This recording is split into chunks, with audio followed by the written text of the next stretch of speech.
Assalamualaikum warahmatullahi wabarakatuh. Mahasiswa Universitas Singapura Bangsa Karawang dengan mata kuliah Statistika Industri 2. Kali ini kita akan membahas mengenai rancangan percobaan. Rancangan percobaan ini kalau kita artikan dari kata-katanya adalah bahwa dalam melakukan penelitian maupun percobaan dibuatlah dulu sebuah rancangan ataupun planning ataupun kerangka sebelum melakukan percobaan dan penelitian, sehingga tahu apa yang harus dilakukan selanjutnya yang dipersiapkan. Kemudian,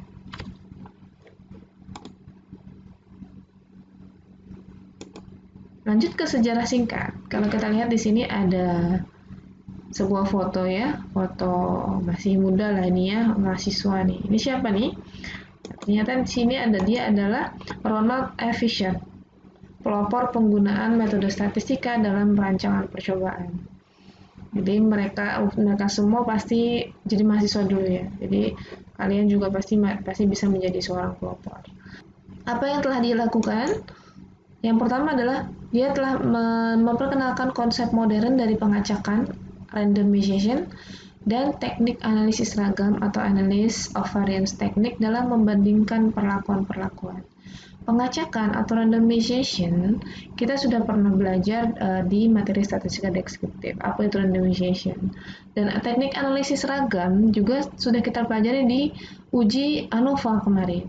Maka Ronald E. Fisher lah yang mengaplikasikan ya dua metode ini, dua teknik ini untuk melakukan perbandingan perlakuan-perlakuan. Kemudian yang kedua adalah dia telah menggunakan analisis ragam, ANOVA ya, analisis ragam, sebagai metode utama dari analisis statistika dalam rancangan percobaan. Oleh karena itu, dipelajarilah dulu kita kemarin itu ANOVA. Baru ini ya berkenaan dengan rancangan percobaan. Bahwa dalam melakukan rancangan percobaan, kita pakai yang kemarin loh, yang pakai ANOVA.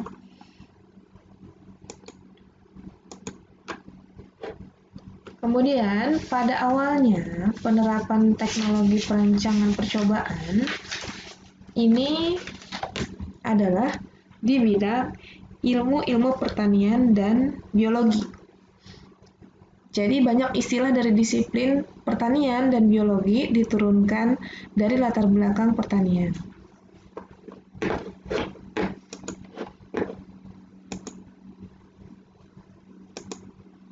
Oke. Dilihat dari gambar ini, apa yang kamu lihat di sini? Orang menanam pohon ya, sebuah tumbuhan di tanah dengan memberikan pupuk. Nah, ini kita akan belajar mengenai dari contoh ini apa yang kita bisa ambil.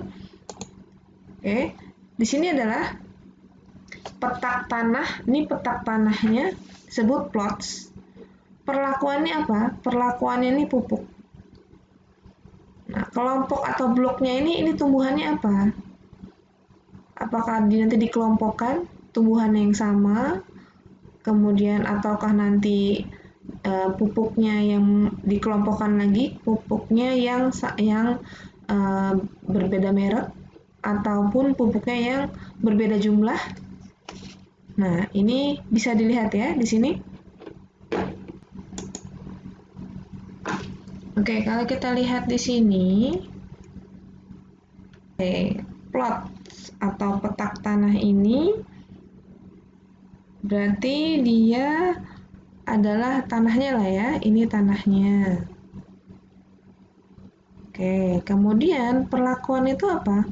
Perlakuan ini pemberian pupuk. Apa yang telah kamu lakukan kepada tumbuhan ini?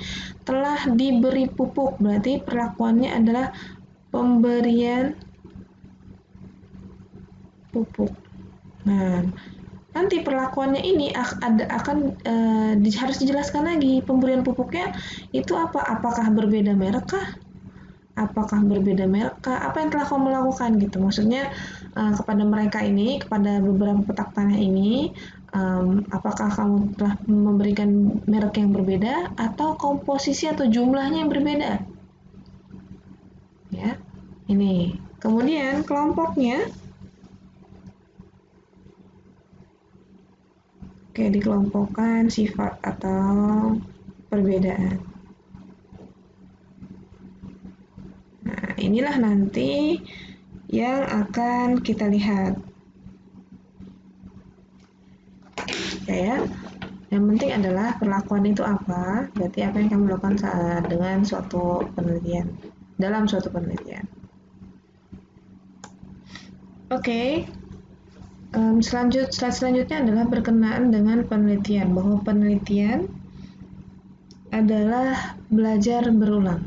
Kegiatan penelitian pada hakikatnya merupakan pengembangan ilmu dan teknologi. Jadi, dalam usaha manusia untuk mengembangkan ilmu dan teknologi adalah melakukan kegiatan penelitian.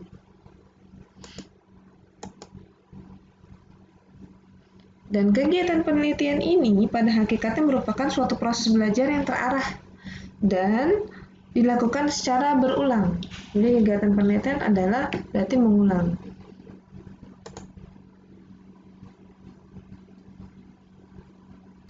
Oke, jadi kita lihat diagram alir ini ya, bahwa diagram alir ini menjelaskan bahwa pengembangan pengetahuan diawali dari pengalaman, kemudian pengalaman ini kita merasakan bahwa atau menemukan bahwa ada suatu masalah nih. Atas dasar pengalaman ini, kita menemukan suatu masalah, kemudian masalah itu dikaji untuk dikenali secara mendalam, untuk akhirnya dijadikan menjadi suatu hipotesis. Oh, ada masalah nih. Oh, sepertinya masalahnya ini bisa kita membuat sebuah hipotesis. Nah, hipotesis yang kamu ajukan itu harus diuji.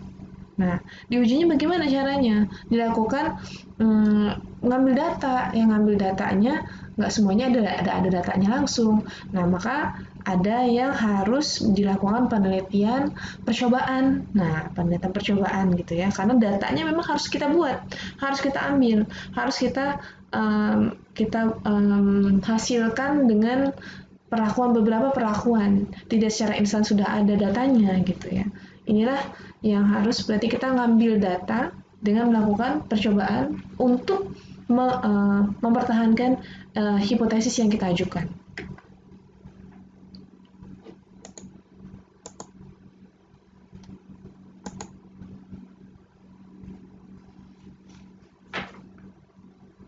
Kemudian,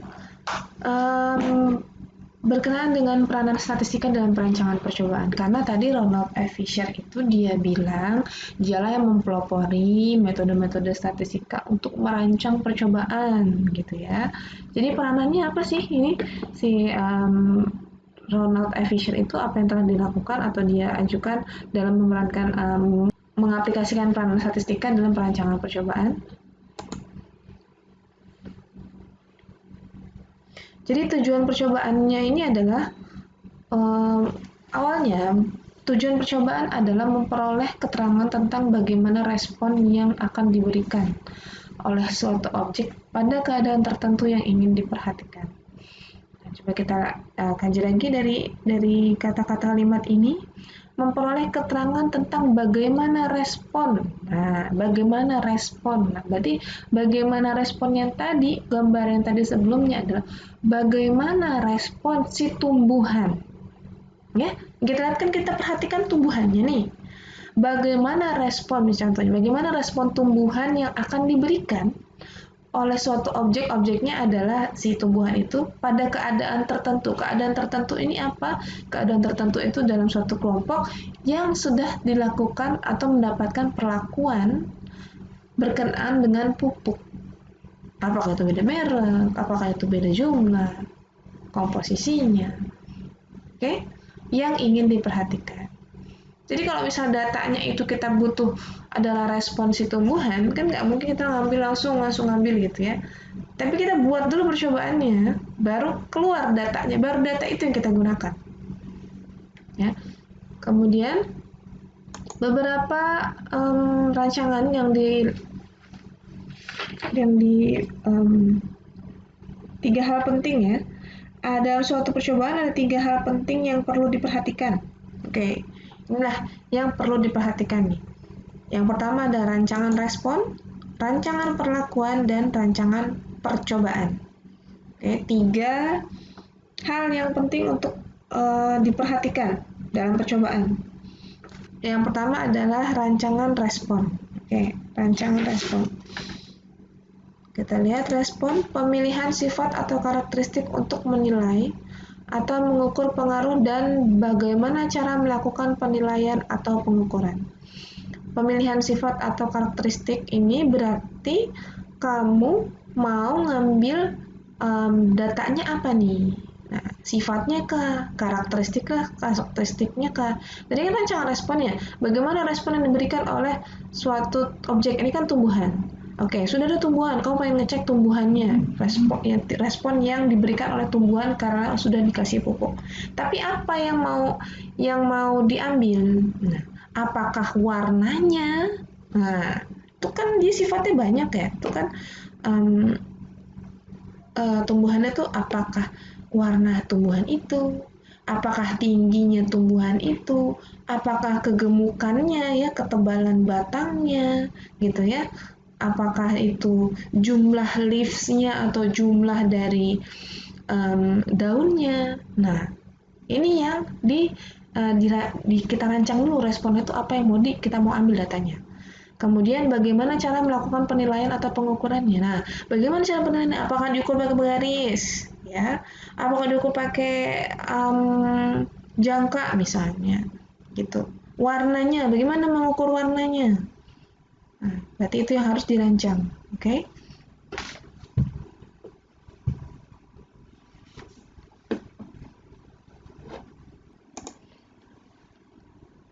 Oke, lanjut ke rancangan perlakuan.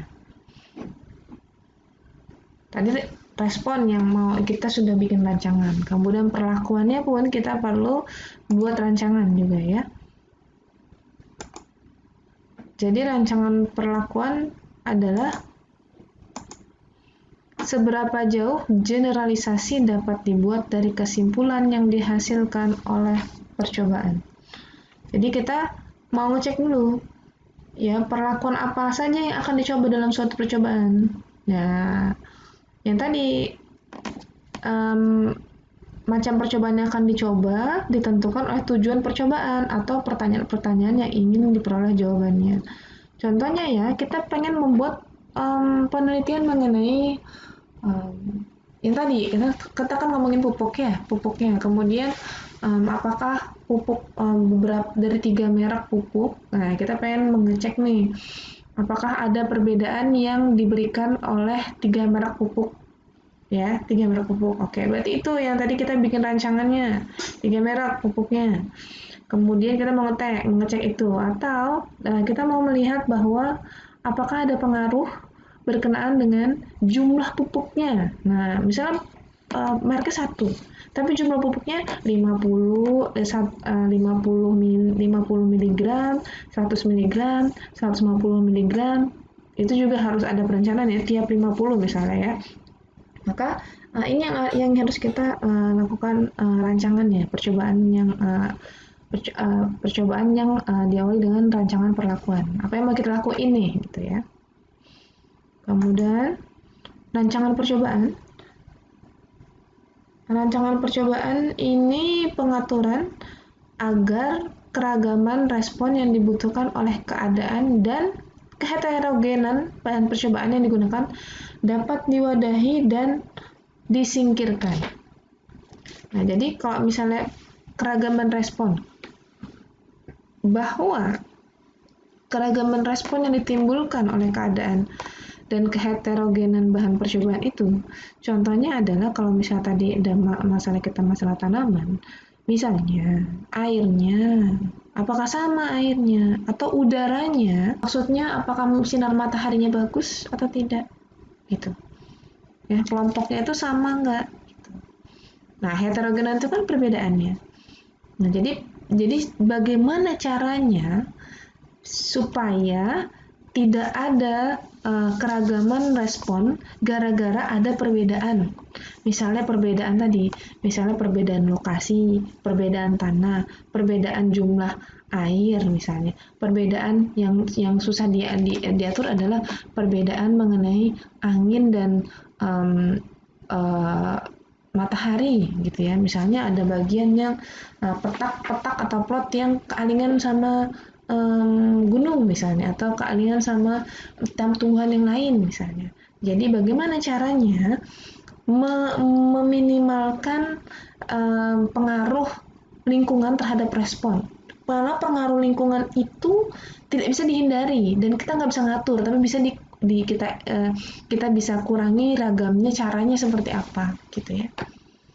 Karena kan kalau misalnya perlakuan kan pupuk nih, tapi yang lain itu, yang lain itu adalah lingkungan nih gitu ya, atau keragaman nih. Jadi bagaimana caranya mengatur yang lain itu gitu. Oke.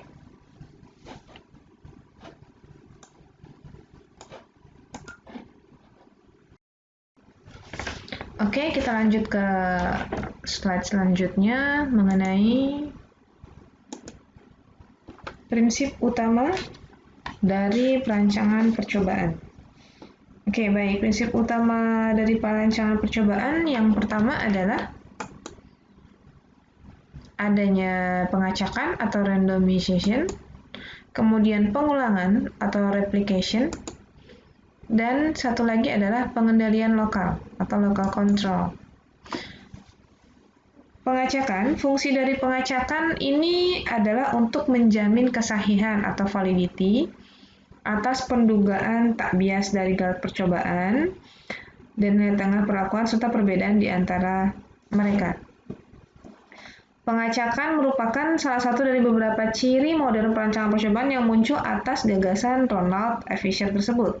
Dan perlu diketahui bahwa beda acak atau random dan sembarang, ya. Jadi tidak sama ya. Acak dan sembarang itu tidak sama. Pengacakan atau randomization atau acak tidak sama dengan sembarangan, ya. Di mana sembarang akan merusak atau melemahkan teknik percobaan, sedangkan acak mengandung pengertian memberikan kesempatan yang sama kepada masing-masing satuan percobaan untuk dikenakan perlakuan. Acak itu semuanya sama, tapi bukan sembarangan ngambil, tidak ada langsung main ambil aja tangan kamu gitu kan, misalnya main tunjuk aja, tidak seperti itu. Acak tuh ada metodenya juga, meskipun dibilangnya acak randomization. Acak itu intinya semuanya mempunyai hak yang sama. Nah, tapi cara pengambilannya apakah lengkap 2, misal tiap 10. Nah, itu kan ada aturannya juga acaknya. Jadi semuanya sama dianggap. Bukan sembarangan. Udah ada 50, udah ambil aja 10 pertama. Itu bukannya acak ya namanya, itu sembarangan gitu ya. Oke. Selanjutnya ada pengulangan atau replication. Bila suatu perlakuan muncul lebih dari satu kali dalam percobaan, itu disebut pengulangan, memaksimumkan keragaman antar kelompok dan meminimumkan keragaman dalam kelompok. Jadi fungsinya itu adalah supaya diulang lagi supaya errornya itu makin kecil. Ya, diulang lagi. Nah, kan memang pengambilan data misalnya, ngulang lagi. Kamu tes misalnya tadi ngomongin pupuk ya, dari 100 berarti ya harus ada juga yang 100 juga. Cuman satu ya. Cuman kita mau ngomongin pemberian berat atau jumlah dari pengaruh dari jumlah pupuk yang diberikan. 50, 100, 150 bedanya. Berarti yang 50 juga jangan cuma sekali, tapi diulang tuh yang 50. Yang 50 dibikin berapa kali ulangnya, jangan cuma satu, berarti cuma satu kali percobaan, itu bukan percobaan, cuma ngetes doang. Percobaan itu harus diulang, apakah hasilnya sama? 50 yang pertama, 50 yang kedua, 50 yang ketiga, apakah isinya semuanya sama? Nah, itu intinya ya, pengulangan. Jadi memaksimumkan keragaman antar kelompok dan meminimumkan keragaman antar kelompok dalam kelompok. Dalam kelompok apa? Memaksimumkan keragaman antar kelompok. Ini maksudnya ragam antara 50, jumlah 50 gram, 100 gram, 150 gram itu dimaksimumkan keragamannya supaya bahwa itu memang beda. Ya, meminimumkan keragaman antar dalam kelompok, bahwa yang pengulangan 50 gram itu yang pengulangan pertama, pengulangan kedua, pengulangan ketiga, keragaman itu dalam satu kelompok itu minimum. Berarti errornya itu semakin kecil, bahwa oh sama nih, hampir sama ya, berarti 50 gram ini hasilnya itu hampir sama responnya. Itu untuk pengulangan, tujuan pengulangan. Kemudian untuk pengendalian lokal atau local control, teknik untuk mengurangi galat percobaan, yaitu dengan cara melalui perancangan percobaan, penggunaan pengamatan pengiring, dan pemilihan ukuran satuan percobaan. Untuk intinya adalah supaya dikelompok-kelompokkan, supaya ini nanti seperti yang tadi, lokal itu, pengendalian lokal itu adalah pengendalian lokal itu misalnya yang tadi kita masalahin ini ya tanah gitu ya, tanahnya misalnya, atau kalau misalnya sawah nih kita kan nggak cuma petakan sawah kan besar ya, satu hektar misalnya, maka ada yang beda nih, yang dekat irigasi sama yang jauh dari irigasi, berarti kan jumlah airnya beda nih. Nah, maka kita kendalikan seperti apa? Berarti yang di sini juga yang di dekat irigasi itu airnya banyak. Nah, berarti dia itu dikelompokkan lagi. Kemudian yang jauh juga dikelompokkan lagi. Bagaimana kita mengendalikan lokal, mengendalikan yang tidak bisa kita atur, memang sudah ada kondisinya gitu, tapi kita kendalikan seperti apa, mengurangi galat percobaannya, mengurangi errornya seperti apa gitu. Jadi kita kelompokkan juga gitu ya.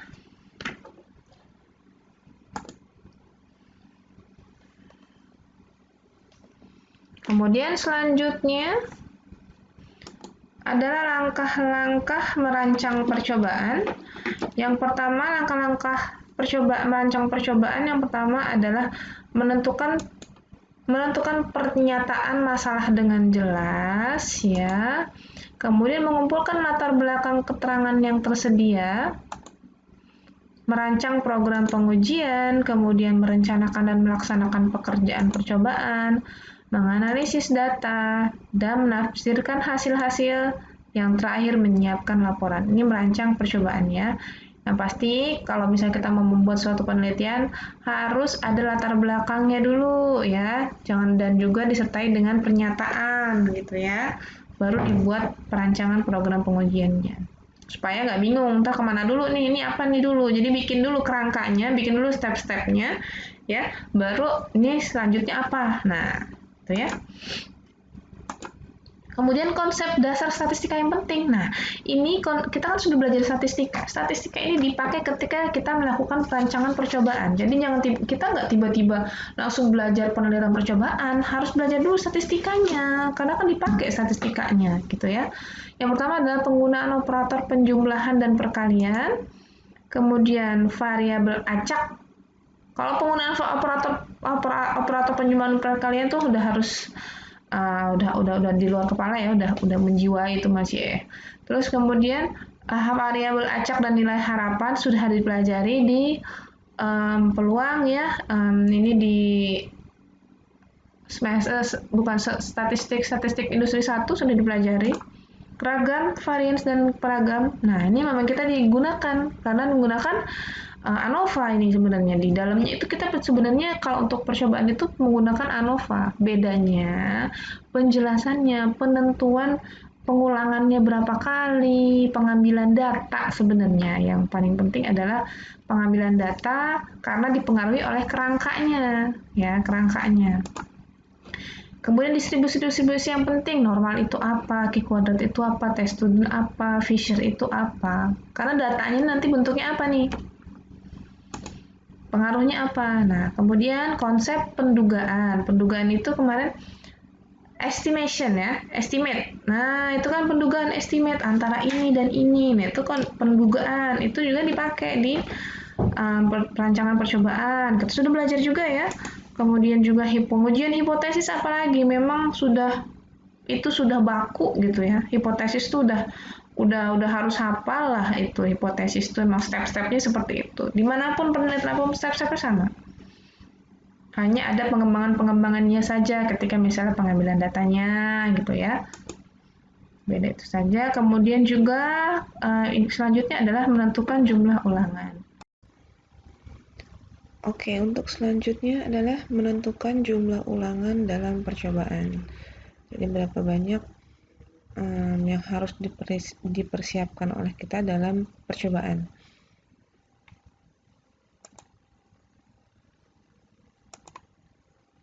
Nah, dalam menentukan jumlah ulangan dalam percobaan ditentukan oleh yang pertama tingkat ketelitian yang diinginkan, kemudian tingkat keragaman dari bahan percobaan, dan yang ketiga sumber-sumber yang tersedia. Di sini ada rumusnya ya, sudah pakem lah ya. Di sini ada rumusnya, kita hanya tinggal menggunakannya. R ini adalah jumlah ulangan, jadi harus berapa kali sebuah percobaan itu diulang. Ya, kalau misalnya hanya satu kali percobaan, itu namanya bukan coba tapi baru ngetes doang ya, nggak bisa dimasukkan ke dalam sebuah penelitian karena kamu baru satu gitu ya, baru satu kali, oke? Nah, oleh karena itu tingkat ketelitian makin banyak diulang sebuah percobaan, maka makin teliti, alfanya makin sedikit, makin kecil gitu ya. Terus kemudian tingkat keragaman juga dan tergantung juga pada sumber-sumber yang tersedia. Kalau misalnya memang banyak sumbernya mudah didapatkan, berarti bisa lebih bagus, lebih baik lagi ulangnya itu berbanyak. Tapi bagaimana jika tidak? Berarti ada minimal jumlah ulangan dalam percobaan. Jadi rumusnya R ya. R ini adalah jumlah ulangan, kemudian S pangkat 2 adalah ragam grad percobaan yang diduga. Nilai T ini nilai T dari tabel test student. D besar penyimpangan antara nilai dugaan terhadap nilai yang sesungguhnya dari populasi. Kemudian banyaknya satuan percobaan yang harus disediakan. Ini kan berapa kali diulang? Kalau satu berarti berapa kali harus diulang? Tapi bagaimana dengan misalnya dosisnya itu banyak? Ya, kita mau ngetes atau melakukan percobaan dari memberikan pupuk yang 50 gram, 100 gram, 150 gram. Ya, berarti ada tiga perlakuan. Lalu 3 perlakuan ini berapa kali pengulangan?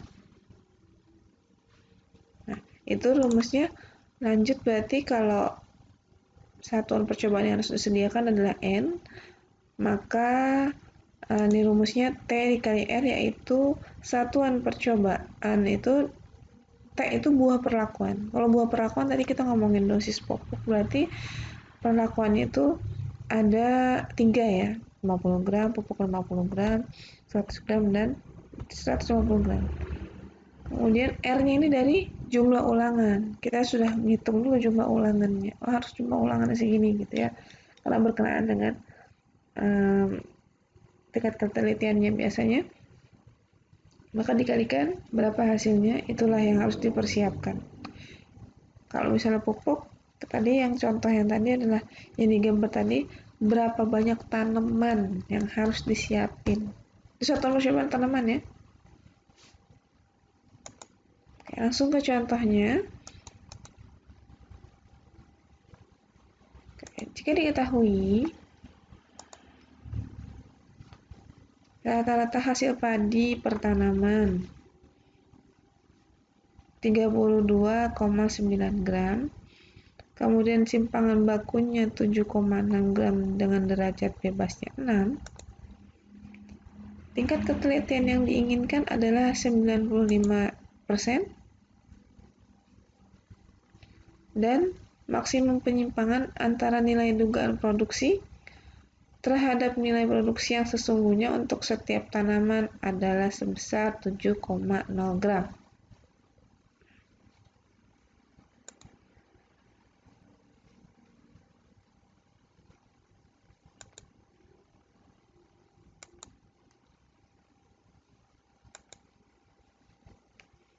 Nah, dari informasi dan ketentuan di atas, berikut ini informasi yang bisa didapatkan ya. Yang pertama, tingkat ketelitian. 1 min alfa 0,95, maka alfanya 0,05. Kemudian nilai T-nya dapatnya dari tabel, maka nilai T-nya 2,447. Nah, kemudian kita masukkan ya, langsung kita masukkan R ini rumusnya ya, langsung dimasukkan saja menghasilkan 14,12. Maka kalau kita sudah mendapatkan nilai R 14,12, kita bulatkan kalau lebih dari 0,5 berarti ke atas, kalau ini ke bawah, maka hasil harus dia siapkan 14 tanaman padi untuk setiap perlakuan. Ya. Jadi kalau misalnya saat perlakuannya cuma satu, hanya memberikan pupuk, berarti harus mempersiapkan 4 tanaman padi. Bagaimana dengan contohnya 3 pupuk, 3 dosis pupuk? Nah, berarti dikalikan ya. Pada contoh ini pupuknya dikasih dalam 5 dosis, maka tanaman yang harus disiapkan adalah paling sedikit 5 kali 14 sama dengan 70 tanaman. Nah, ini berarti yang harus disiapkan adalah 70 tanaman. Ini tanamannya yang harus disiapkan.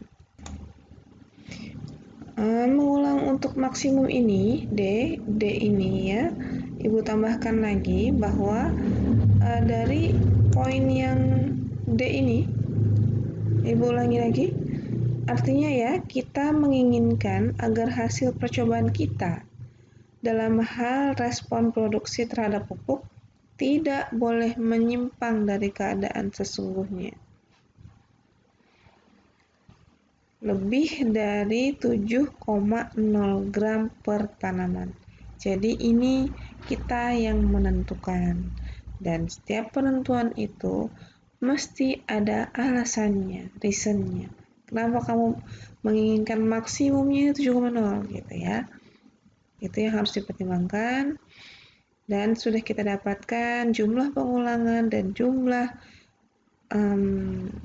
tanaman yang harus kita persiapkan.